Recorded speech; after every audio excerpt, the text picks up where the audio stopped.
Now, we have two lightning talks about AI and the future of free speech. First up is Sayash Kapoor from Princeton University's Center for Information Technology Policy. Then, Vanderbilt University Professor of Computer Science, Jules White, will conclude this discussion. Now, please welcome Sayash Kapoor. Hello, everyone. It's a pleasure to be here. Today, I want to talk a little bit about how AI and disinformation can come into being. I think the previous panel had a little bit of discussion on this, but I wanted to go a little bit further into what open foundation models specifically might do for AI and disinformation. Next slide.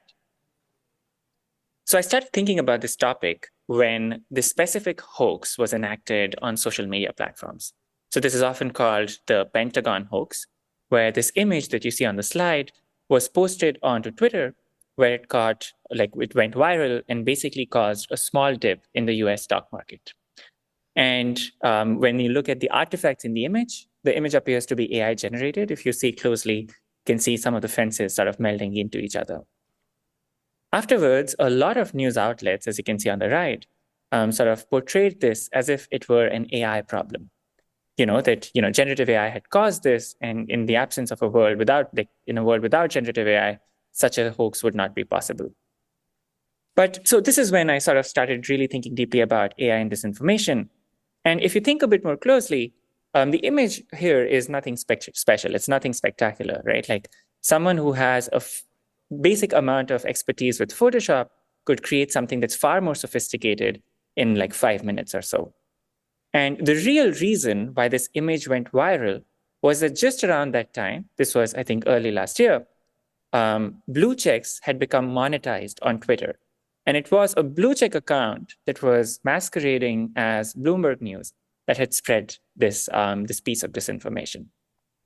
And so if we treat this as an AI problem, we're losing sight of the bigger picture, which is that social media platforms are reducing their efforts at integrity. And in this case, it was Twitter's specific decision to monetize blue checks and to allow people to buy blue checks that had led to this.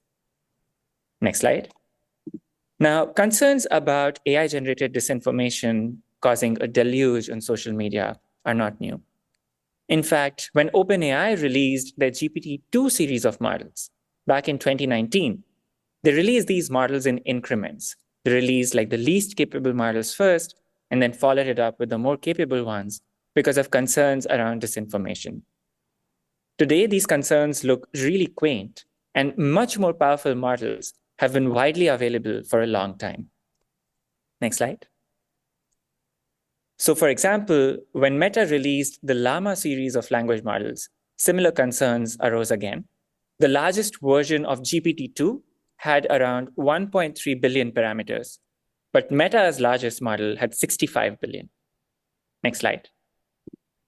And yet, what we've seen over and over again is that for spreading fake news, generative AI deepfakes are overkill. People have used old photos and videos, and in fact, in the Israel-Hamas war, even footage from video games. These are often called cheap fakes as opposed to deepfakes. Next slide. We even saw this brief panic related to robocalls of Biden's AI-generated voice in New Hampshire earlier this year. Now, let me be clear. If people really think that the president of the United States is calling them personally on their cell phone, asking them not to vote, we have a far deeper problem than AI-generated voices. In fact, for the longest time, we could have done something similar using voice actors or perhaps more rudimentary techniques for cloning voices. So once again, if the focus is on AI, we're losing sight of the bigger picture in what is actually enabling these scams to go through. And in fact, this specific instance was already illegal. So the FCC has charged the person responsible for this specific incident, and we have the due processes needed. Next slide. What is far more likely, in my view at least, when it comes to the impact of AI on disinformation, is what is often called the liar's dividend. Rather than believing untrue information, the liar's dividend posits that people will stop believing true information. Next slide. We've seen examples of this in this present election cycle. We've seen claims about crowd sizes. Next slide. In the Indian elections, Next slide. In the Indian elections, we've seen politicians sort of deny the fact that they were involved in corruption charges. And the only way to disprove these claims, so for example, in this scenario with the Indian politician, was to test them using experts. But by that time, a large amount of time has passed. And I think this is one of the key risks is people stop believing anything they see. It's very easy to deny that something that actually occurred really happened. Next slide. We've also seen other sort of uses of AI that are not intended to mislead users, but rather to campaign. So for example, again, going back to India's 2024 election, politicians used AI to deepfake themselves to reach individual voters. Now, once again, none of the voters were misled into thinking that the politicians are reaching out to them personally, but rather this was an effective campaigning strategy to reach voters people otherwise might not have. Next. So here's what I think is going on in the space of AI-generated disinformation. The threat models that are most emphasized when it comes to AI and disinformation are also often the most implausible. Next. For example, one of the threat models that is sort of at play when it comes to things like the Pentagon hoax and Biden's robocall is deception. That is, people might believe false information. And the assumption here is that people are gullible. But over and over again, studies have shown that the reason people believe false information is not because of gullibility. In fact, people are often very skeptical, but rather because this information confirms their pre-existing beliefs. Next slide. In contrast, one of the threat models that's underemphasized is the liar's dividend. That is disbelieving true information because a lot of things could be AI generated. And the assumption here is that people are skeptical, which is indeed plausible given what we know about the literature. Next slide. And finally, another emphasis or another sort of assumption that underlies things that are underemphasized is that there are echo chambers or bifurcated realities. And that's what causes people to disbelieve or believe in false information. And once again, the assumption is people are getting selective exposure, which is again more plausible compared to the assumption of gullibility on the part of readers. Next slide.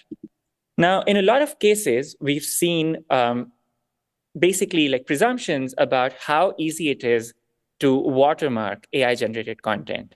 Watermarking has been posited as one of the main ways in which we can reduce the risks of misinformation. And the way watermarking works is by increasing and decreasing the probabilities of certain words or phrases being generated. So as you can see on the slide, here, this is a screenshot from Google DeepMind and how they implement watermarking on their Gemini series of models. So by changing the probabilities of certain words in the watermarked outputs, they can essentially secretly encode this sort of cryptographic message, if you will, that allows them to, with high confidence, say if a certain piece of content was generated using Gemini. Next slide.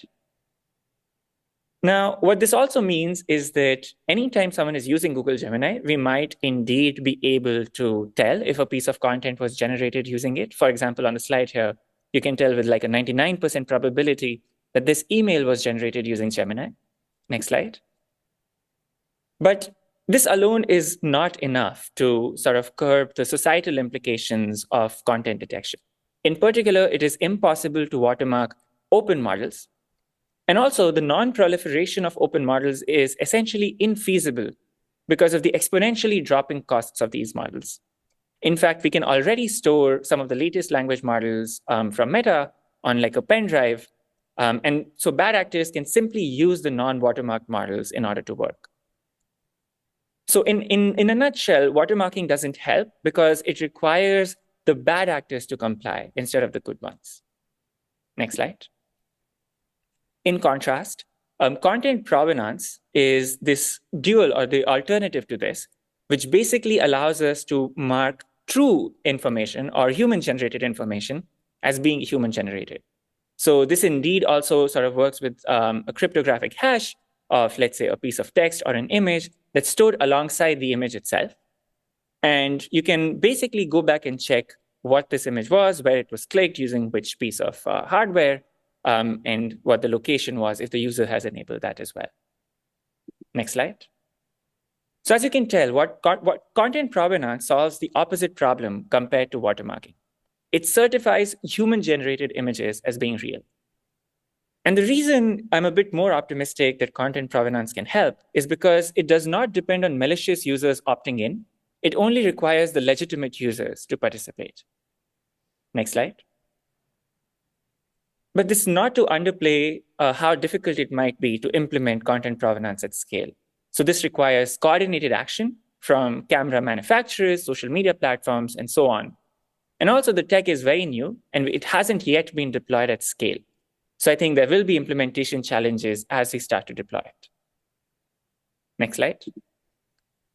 And finally, there are also innovations in the tools we are using for building recommender systems that might help reduce polarization, like the systemic effects of polarization.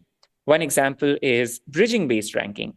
So rather than ranking for engagement, where you might rank content that angers or upsets people as high as content that people like, you might instead rank people's news feeds for content that would bridge these gaps, that people across the spectrum or across the political aisle would appreciate. Next slide. Now, one other solution that people have posited for AI-generated mis and disinformation is just detecting the outputs of these language models. For example, on the image are certain outputs of text-to-image models, such as their inability to generate human hands correctly. Next slide. But as with many things, this advice is already outdated. Today's language models can absolutely perfectly generate human hands. And we think that any of these heuristics that we come up with today will soon be automated or outdated. Next slide. Another solution that has been proposed is to create AI-generated content detection classifiers. So this would be a machine learning classifier that would essentially detect if a certain piece of content is generated using AI. We've seen examples of such classifiers being sold on the market. Notably, OpenAI released one such classifier when they released their GPT-4 series of models, but very quickly pulled it out of the market, I think around 6 months later, because the classifier had a very low accuracy. Next slide. So this brings us back to this table of what the underemphasized and overemphasized threat models are. Next slide. One of the things that's overemphasized in terms of technical defenses is watermarking. Unfortunately, as we saw earlier, while watermarking can allow us to detect if a specific language model created a piece of content, it does not really work at the systemic level, simply because it would require all bad actors to opt in. Next slide. In contrast, provenance might work because it only requires the legitimate users to opt into using it. Next slide. And when it comes to the echo chambers, we also have algorithms like bridging, which improve the designs of news feeds to bridge political gaps. Next slide. Similarly, for deception, one of the user adaptation techniques that's described is training people to recognize synthetic media. But unfortunately, this does not really work very well. Next slide. In contrast, the things that people actually do need to do, which would help, is improving reliance on source credibility, given that language models has allowed anyone and everyone to generate text. We're also seeing fledgling developments in the areas of conflict mediation and information assistance using language models, for example, by providing a neutral or multi-perspective framing for divisive issues. Next slide. In fact, like just a couple of days ago, we saw this excellent paper in the journal Science that showed that language models can help humans find common ground, even on extremely divisive issues, and can help in democratic deliberation. Next slide. And so to complete this table and to conclude my talk, we basically see that on the last row, source credibility and conflict mediation using AI might work to sort of solve the real but underemphasized issues of liar's dividends and echo chambers. So I think the main takeaway is instead of focusing on implausible but overemphasized threat models, such as deceiving people at scale, AI and disinformation researchers need to shift to the underemphasized efforts or the underemphasized effects of language models, which are the liar's dividend, that people will disbelieve true information, and echo chambers of bifurcated realities. All right, this concludes my talk. Thanks a lot.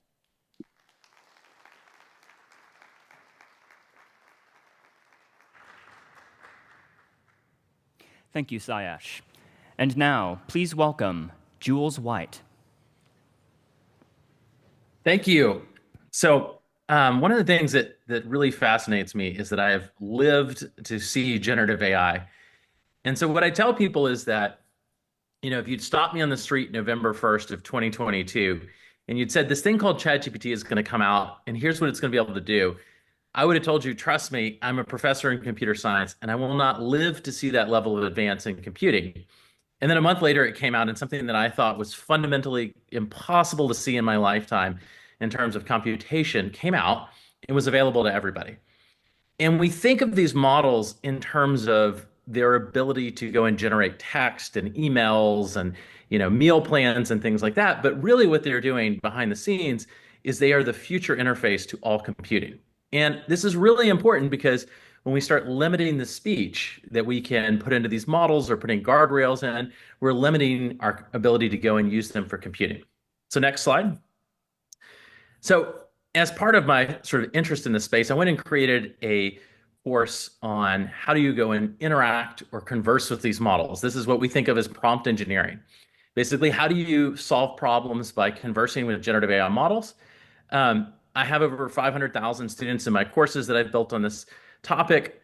And I've also seen from thousands of companies how they're using it and what are going to be the issues and what are the challenges. But particularly, I think this is really important to understand in terms of speech and the ramifications from this new paradigm in terms of what free speech means and how important it's going to be. So next slide. So the key thing is that most people today are using these models to generate text, to generate emails, to do things like that. But the future and where we're going with things like agentic AI is that these models become our translators where we express our goals and desires, and then they go and they figure out how to perform the computation to achieve those goals that we want. And so I want to take you through some examples of this and that we're doing at Vanderbilt. So next slide. So this is the Vanderbilt travel and business expense policy, and it's like a 17-page PDF that outlines what's allowed in terms of getting reimbursed and booking travel and all those things. And I used to joke that I had expenses rejected all the time because of this thing, and I never bothered to read it. And that used to be the truth until I uploaded it to ChatGPT. Next slide.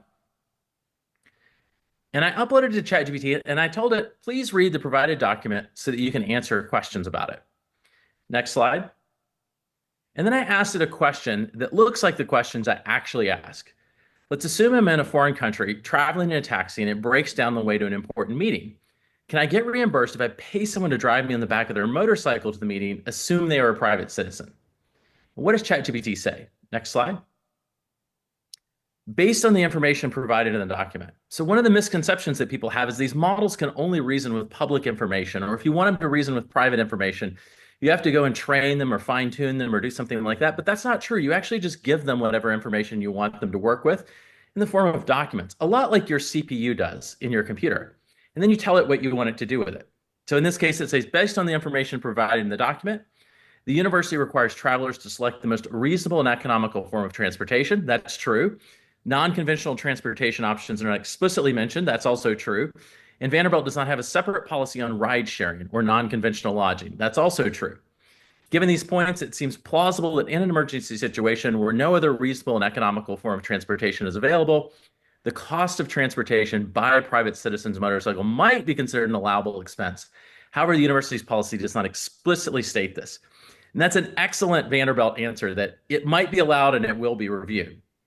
Now, it's one thing, next slide, to quote text that explains what the answer might be. But we had things like that before, like internet search that did things that were sort of like that. It's a very different thing to actually understand the policy well enough in order to apply it to a new receipt. So I followed up in this conversation and I uploaded a rental car receipt And I said, please analyze the attached receipt and let me know if it complies. Next slide. And it comes back, and I want to draw your attention to this highlighted portion at the bottom. It says collision damage waiver. For domestic travel, the CDW should be declined as rental vehicles are fully insured through Vanderbilt's insurance portfolio. The receipt shows a charge for CDW, which may not comply if this is domestic travel. So all I did is I gave it the policy, and then I gave it a receipt, and I said, go and audit the receipt. And what people miss is that is computation. Like, to do that before, as a software engineer, I would have to go hire a team of people and probably spend years programming to build a system that can audit a receipt in an automated fashion, as well as that just did. And that is, my speech has become computation. This idea that you go and read a document and then you go and follow my instructions to audit a new receipt with that document, that is suddenly computation. And so my ability to go and express myself and my ability to, work within the guardrails inherently, determines what type of computation I can do and what types of subjects I can explore, what types of ideas I can analyze with computers. It's a really different thing. Next slide. This is the Vanderbilt Instructional and Enrollment Report. So it's a PDF. It's about 20 pages long of these tables. And if I wanted to go and do analysis of it before, I would probably be copying and pasting from this into Excel. So I'm going to go and I'm going to take this. I'm going to begin analyzing it with ChatGPT as my new interface to computation. Next slide. So I uploaded it to ChatGPT, and I start off with a simple computation. Please extract each page of this PDF as plain text. Next slide. And it goes and it pulls the PDF apart, gives me links to download each individual page. And that is computation. It is going and performing a computation, which is pulling that file format apart, pulling all the pages apart. It's following my instructions. Now I can download each one. But we've had tools that could do things like that before. So let's see something more complex. Next slide. So now I tell it, turn it into Excel. And it goes and it reads through the tables and then converts the data that's within the tables into Excel. So it's going and doing the translation that would be required to translate from that PDF into Excel. And now I can go and do something with it in Excel, compute something with it.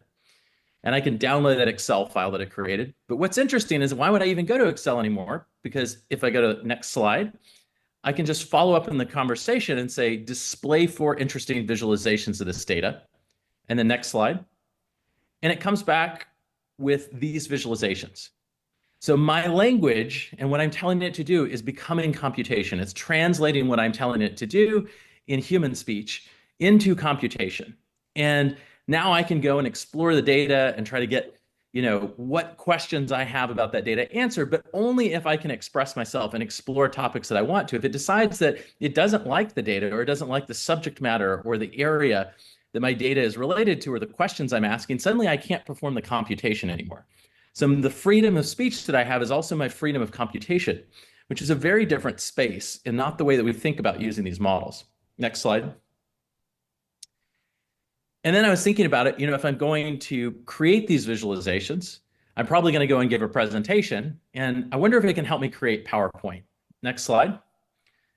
So I upload my PowerPoint presentation, and I give it my slide template, and I say, save each visualization as an image, then insert each of these images as separate slides into the attached PowerPoint.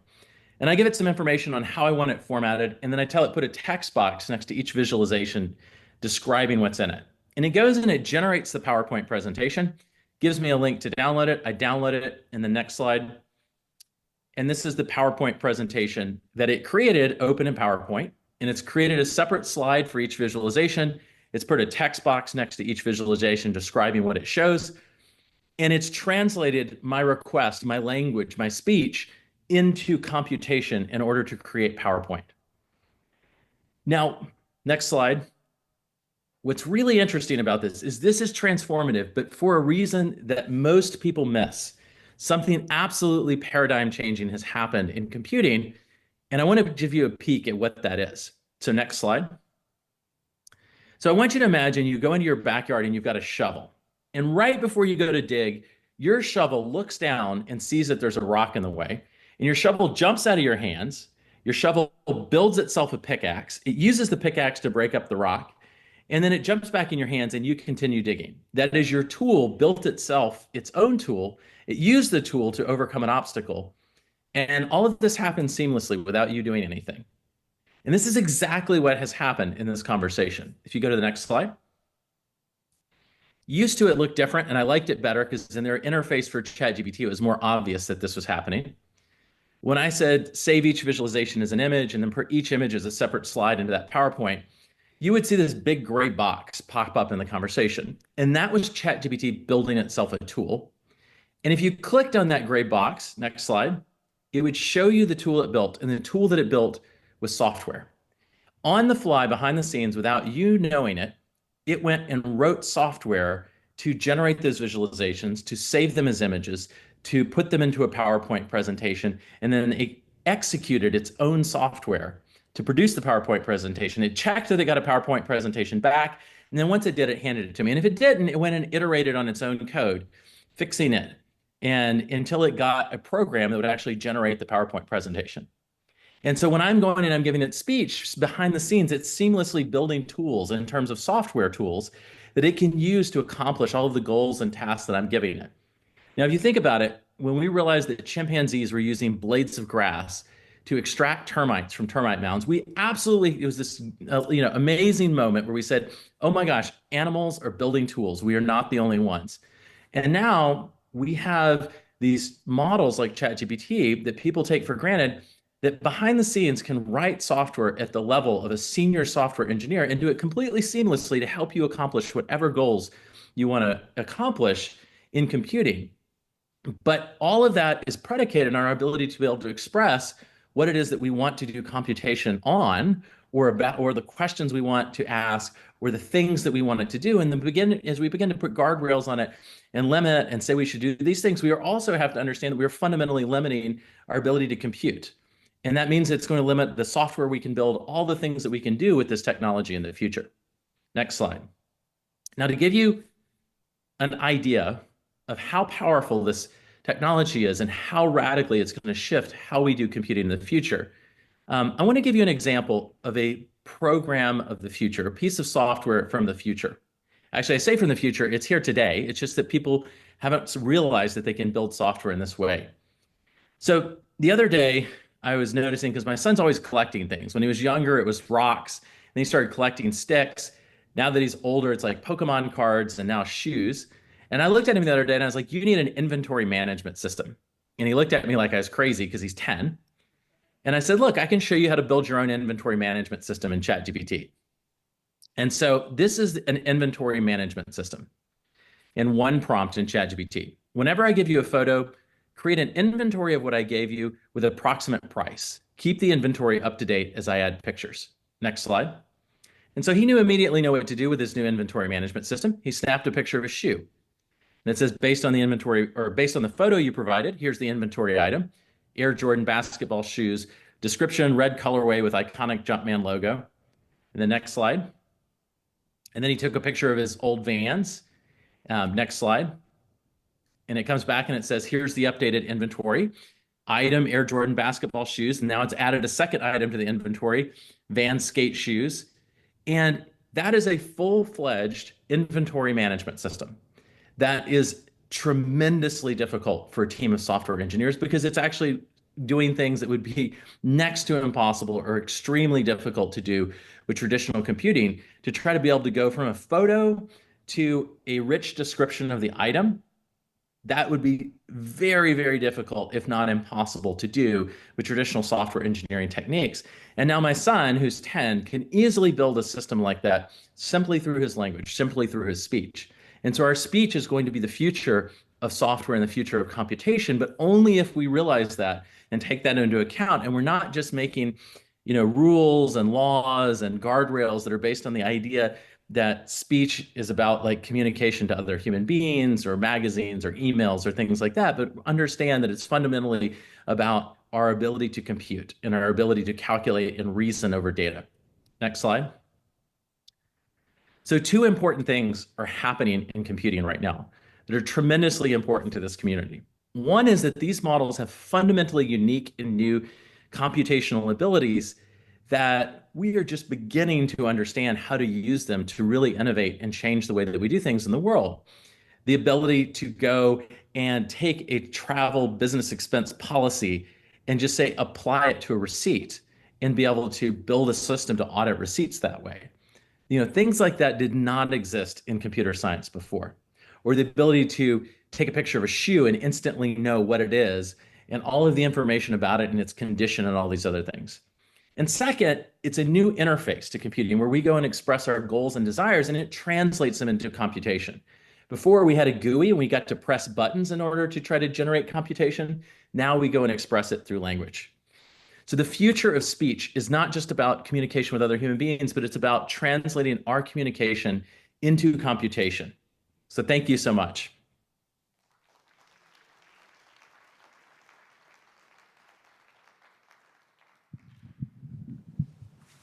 Wow, we've been through a lot. I've had my mind blown on quite a few occasions. I've had my heartstrings pulled, but I've also been given a lot of hope by these 2 days. And I hope you feel the same way. I know that these have been intense days, so I won't keep you in your seats, but I want to express my deep thanks to all the speakers, the panelists, and especially those of you who took time out of your busy schedule to be here with us today, and those who chose to live stream. And please give us feedback. What did you like about this Global Free Speech Summit? What can we do better? What kind of things would you like to see next time? Because as I said, it is our ambition to make this an annual occurring event, to make this the world's leading Global Free Speech Summit, and we need your help to get there. So thank you, and hope to see you next year.